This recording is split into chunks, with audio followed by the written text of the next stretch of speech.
Bonjour. Bonjour. Alors la première question que Olnecap souhaiterait vous poser, c'est comment allez-vous aujourd'hui? Aujourd'hui, très très bien. Très bien.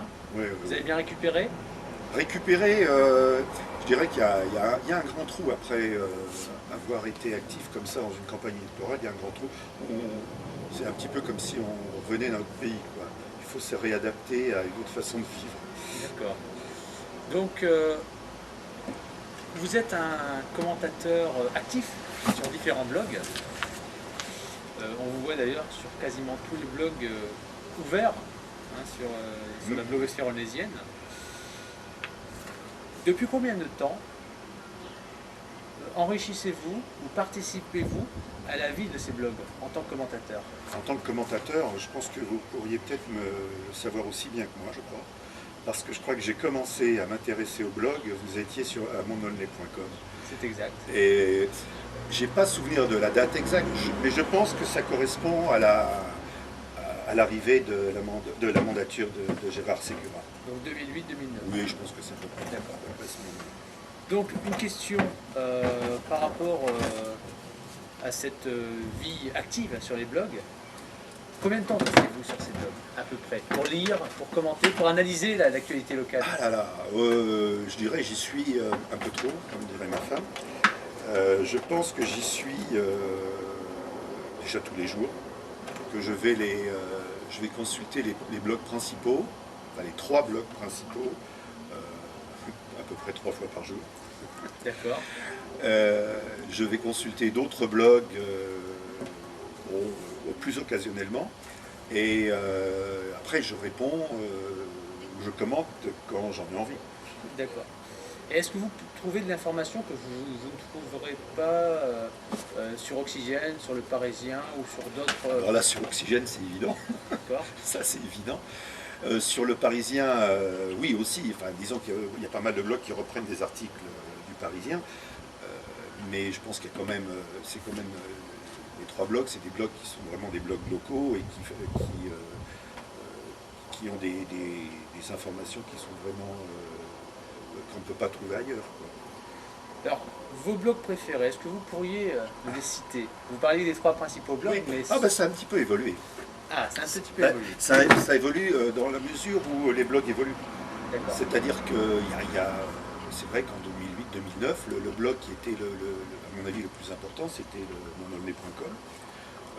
Déjà par la richesse de tous ses rédacteurs.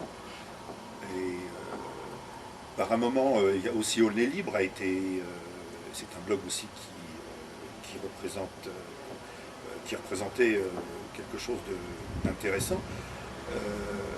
Et puis ça a évolué. Je pense que le Olnecap maintenant a pris une importance qu'il n'avait pas avant.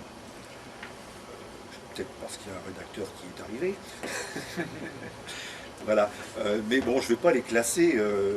Disons que à un moment donné, il va y avoir un article qui va plus m'intéresser sur ce blog. Une autre fois, ça sera sur un autre. Donc sur ces 3 blogs, donc, vous y passez 3 fois par jour un certain nombre de Oui, temps. oui, oui. Donc juste une question sur la qualité des articles, vous qui êtes très critique notamment sur l'orthographe, sur la façon de présenter, est-ce que vous avez des doléances ou des suggestions à apporter pour ces blogs? Sur l'orthographe, il faudrait que je fasse moi-même attention, parce que ça m'arrive de faire des erreurs, moi qui suis un ancien instit, ça fiche mal. Des doléances, des fois je trouve que ça fait un peu trop caniveau. Quelquefois je trouve qu'il y a des articles qui font un peu trop caniveau. Je n'aime pas non plus les articles qui sont trop orientés politiquement, qui font voir qui font voir un certain parti pris de la part de leur auteur. D'accord. Et vous pensez à qui en particulier? Je pense, j'ai pas envie de dire de nom, je crois que chacun dans chaque blog, quelquefois, on sent une connotation politique. Tant que ça reste discret, ça va. Des fois, c'est un petit peu revanchard. Et c'est quand ça devient revanchard que c'est assez déplaisant. D'accord. Et votre avis général sur Olnecap? Donc vous nous dites qu'il a pris une importance qu'il n'avait pas auparavant. Qu'est-ce que vous pensez, alors notamment des articles d'Annie Neveu, hein, qui sont très informatifs, des articles sur le politique. Donc il y a eu un article il n'y a pas longtemps sur un ancien maire de Nez-sous-Bois, que vous avez peut-être lu. Qu'est-ce que vous en pensez de tout ça?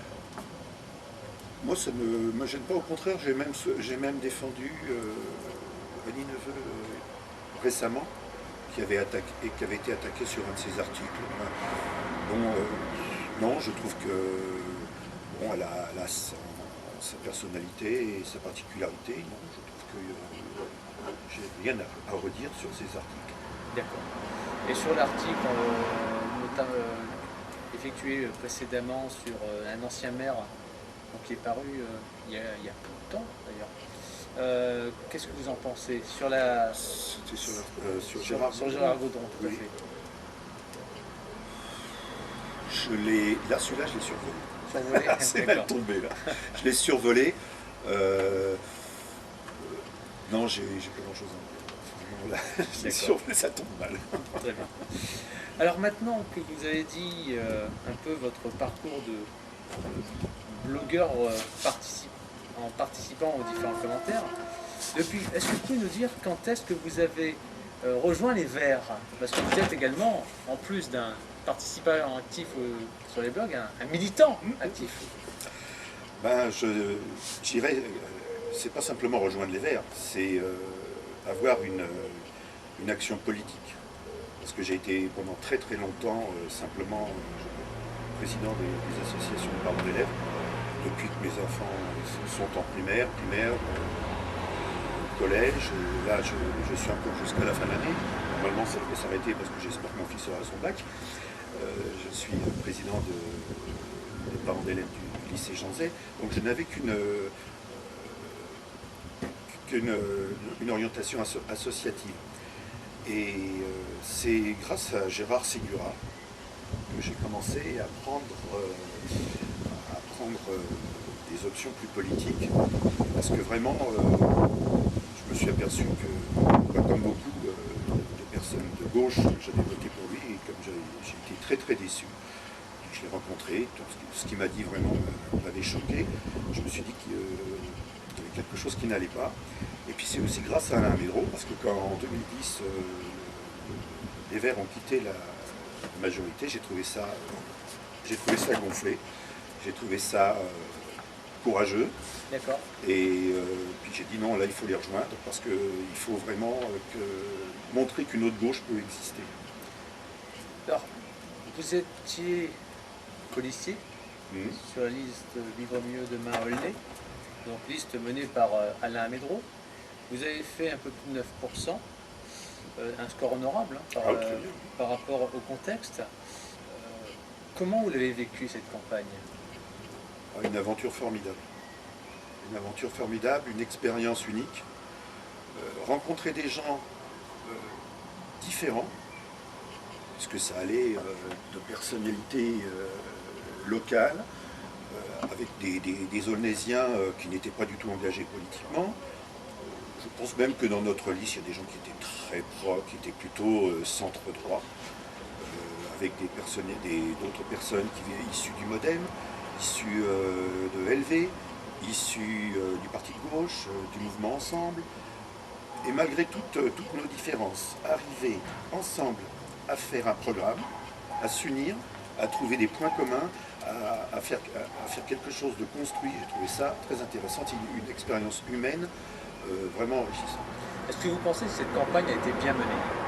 Un autre? Oui. Oui, tout à fait. Vous n'avez rien à ajouter, des idées que vous auriez souhaité mettre en avant, qui n'ont pas forcément eu écho? Non, que ce n'ait pas eu écho, c'est possible vu le contexte à la fois national et puis je dirais aussi local. Que les Aulnaysiens, même des Aulnaysiens qui avaient voté à gauche, ne soient pas passés par la case Vivre mieux ensemble et soient directement passés à la case Béchiza, ça laisse un petit peu un arrière-goût. Un arrière-goût. Mais non, je trouve qu'on l'a très bien mené. On a eu beaucoup de retours positifs, nous disant qu'on était des gens intègres, transparents. même des gens qui sont de droite, même très très à droite, qui ont voté pour nous parce qu'ils ont compris cette intégrité. Alors, pendant cette campagne, hein, qui a été, je pense, pénible pour tous, hein, puisqu'il y a eu un contexte local assez tendu, il y a eu un clash, en fait, un coup d'éclat d'Alain Boulanger qui était pressenti pour être dans les premières positions de cette liste. Donc Alain Boulanger a claqué la porte, hein, pour les raisons qu'il a évoquées dans une interview précédente. Vous avez répondu assez sèchement par rapport à Oui. ces propos. Non, sèchement, mais je trouve objectivement. En fait. Objectivement. Donc ça veut dire que selon vous, il est passé brusquement de défenseur d'Alain Médreau sur des intérêts qui sont communs à soutenir une liste qui n'était pas forcément, qui ne représentait pas forcément ses idées. En gros, c'est ce que vous... En 2008, il était au PS. Il a quitté le PS très rapidement. Il a gardé donc son indépendance. Alain Médreau et son groupe lui ont ouvert les portes pour qu'il puisse s'exprimer, entre autres dans les tribunes. Après, nous, au niveau de... C'était très clair au niveau de notre liste. Tous les colistiers avaient signé une charte qui était connue, disant qu'il n'y aurait pas de consigne de vote avant qu'on ait les résultats du premier tour. Et personne ne s'est battu pour avoir une place. Et alors, bon, qu'il ait eu des prétentions, c'est tout à fait normal, puisque c'est quand même quelqu'un qui a une influence et qui a un poids dans la vie locale. Mais disons qu'il a voulu jouer un petit peu cavalier seul, et il est passé un petit peu au-dessus des règles de la charte. Donc il s'est exclu de lui-même. Hein. C'est lui-même qui est parti. Personne ne l'a mis à la porte. Alors pensez-vous, comme il l'indique, que son départ a coûté à Alain Médreau une représentation au conseil municipal? C'est possible, ça je ne peux pas vous le dire, mais je sais par contre qu'il y a des personnes qui nous ont rejoints parce que lui était parti. Mais alors, savoir, oui, c'est possible que ça nous ait coûté une représentation municipale, c'est possible. À la limite, je trouve que c'est... il vaut mieux ne pas avoir de représentation municipale, mais rester fidèle à ses principes que d'avoir une représentation municipale en faisant des combinaisons. Alors, dernier point qu'on souhaiterait aborder avec vous, c'est vos ambitions pour les prochaines années. Donc on parle d'un collectif. Alors, les ambitions du collectif ou les miennes? Alors les vôtres, mais également le collectif ou la suite de l'aventure Vivre mieux demain à Aulnay. Elle a commencé. Elle a commencé. On a déjà fait une action par rapport à l'arrêté anti-mendicité qui a été prononcé.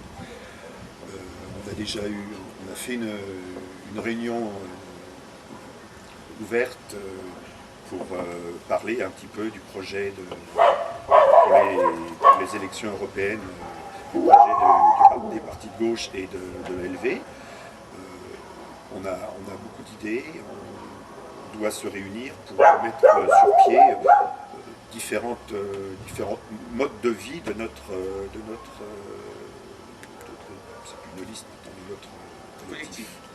Alors aujourd'hui, il y a une personne qui semble se dégager à gauche par rapport à ce qui reste, entre guillemets, de l'équipe sortante de Gérard Segura. Il s'agit de Daniel Goldberg. Daniel Goldberg qui, de par sa jeunesse et de par son expérience, pourrait être en 2020 un adversaire sérieux pour Bruno Béchiza. Est-ce que vous pensez aujourd'hui qu'Alain Médreau, vous-même, pourrait se rapprocher de Daniel Goldberg pour faire une liste de gauche unie contre Bruno Béchiza? Alors, Je pense surtout que si ça n'avait pas été Gérard Ségura aux dernières élections, la dynamique n'aurait pas été la même. Savoir ce qu'elle sera dans 6 ans, c'est un petit peu difficile. Moi, j'ai suivi les 2 derniers conseils municipaux. J'attends de voir comment Daniel Goldberg va parler. J'ai trouvé que là, il m'a déçu un petit peu au dernier conseil municipal. Mais je dis pourquoi pas. Je dis pourquoi pas, mais je trouve que Daniel Goldberg a trop défendu Gérard Ségura. Je crois qu'on peut avoir la même idéologie et se rendre compte que les méthodes ne sont pas les mêmes. Et là, je trouve que pour l'instant, j'ai pas de réponse pour. Dans 6 ans. 6 ans, j'ai pas de réponse. Mais c'est envisageable. Il y a d'autres choses qui sont envisageables. Il peut très bien y avoir le Parti communiste qui rejoigne VME, pourquoi pas. D'accord.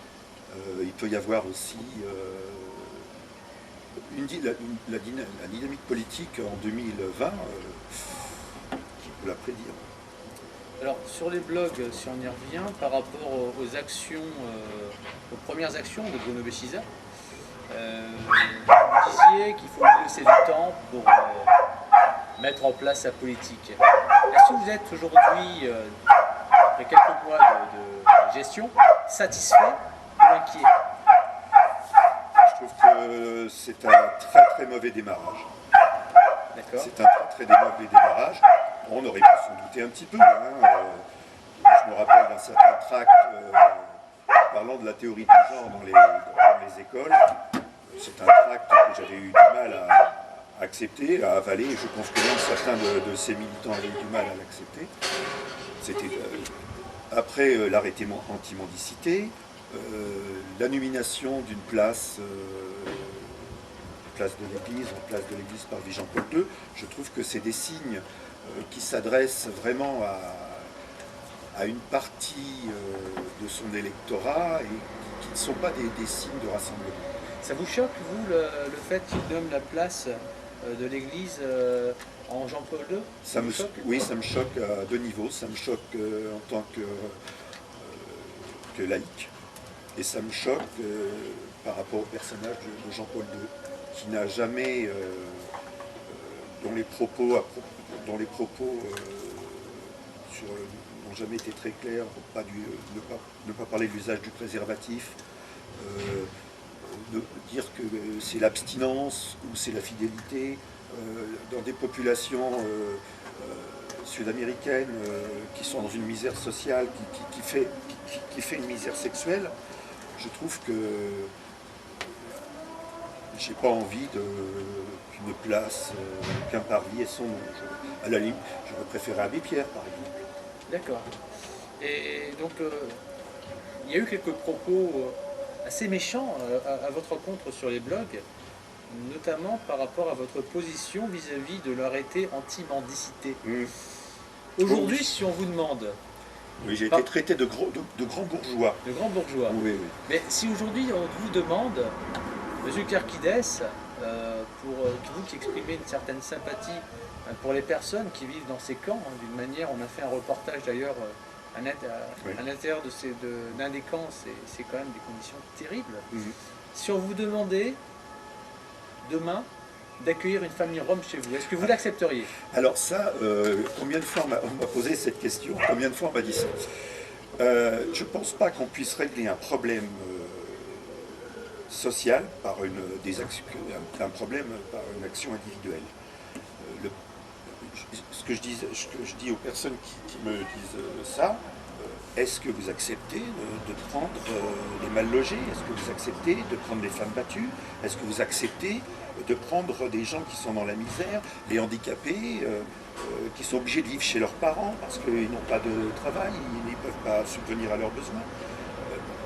C'est pas ce genre de questions. On peut remplacer Rome par un autre mot. Mais est-ce que vous pouvez comprendre les personnes qui vivent donc à côté de ces camps, Oui. qui subissent les nuisances, Bien sûr. notamment aux fumées, notamment au passage, et notamment à tout ce que là peut comporter comme image. Est-ce que vous pouvez les comprendre? Oui, oui, je les comprends, mais je pense que si j'avais un camp de Rome à côté de chez moi, je ne serais pas satisfait. Hein, mais je ne pense pas que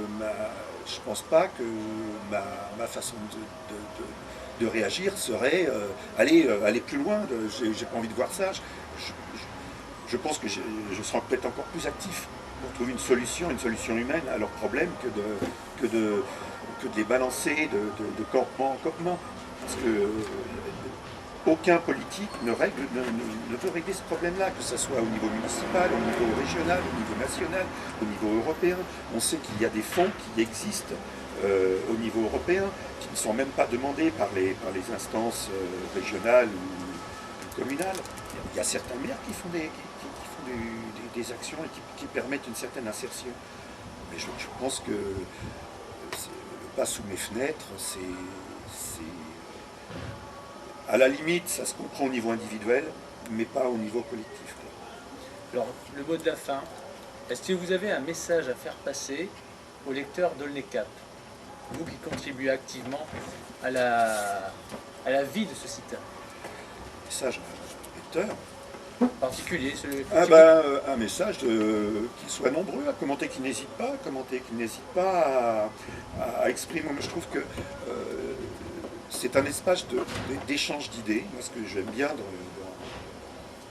ce soit des cas ou sur d'autres blogs. Sur d'autres blogs, ça permet de confronter des idées, ça permet d'informer aussi quand on est informé de quelque chose. Et ça permet aussi de changer sa façon de voir. Je sais que moi j'ai évolué sur certains points grâce aux échanges que j'ai pu avoir avec d'autres commentateurs. Monsieur Karkides, merci. Merci à vous.